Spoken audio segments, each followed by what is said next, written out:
చిలక జోస్యం చెప్పేటువంటి వారిని అడుగుతున్నా, మీ చిలక జోస్యంలో ఫామ్ హౌస్లు ఉన్న కేసీఆర్ గారు ఎప్పుడు బయట ప్రపంచంలోకి వస్తారో చెప్పంటున్నా.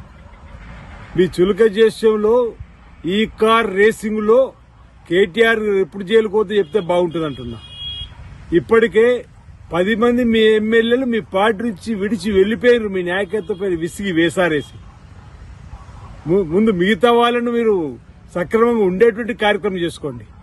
ఈరోజు మీరు మాట్లాడేటువంటి మాటలు వక్రీకరించే విధంగా మా రేవంత్ రెడ్డి గారిని, మా నాయకత్వాన్ని ఏదైతే మీరు చిలక జోస్యంలాగా చెప్పేటువంటి మాటలు ఏమాత్రం సబబు కాదు. మీ అందరం ఐక్యంగా ఉన్నాం, సమైక్యంగా ఉన్నాం. మా ఎమ్మెల్యేలు అందరం కూడా మా సభా నాయకుడు ముఖ్యమంత్రి రేవంత్ రెడ్డి గారికి, మా డిప్యూటీ సీఎం మంత్రులు అందరం కూడా అండదండలు అందిస్తూ, ప్రజాపాలన అందిస్తూ ముందుకు పోతుంటే చూస్తూ ఓర్వలేక మా ప్రభుత్వం వచ్చిన 3 రోజుల నుంచే ఈ ప్రభుత్వం పడిపోతుంది చెప్పని, 13 మాసాలైపోయినా పడిపోలేదు చెప్పినటువంటి ఇది కుట్రలతోటి, బాధతోటి మాట్లాడేటువంటి మాటలే మీ మాటలు తప్ప మా పార్టీలో అందరం కంఫర్ట్ గా ఉన్నాం.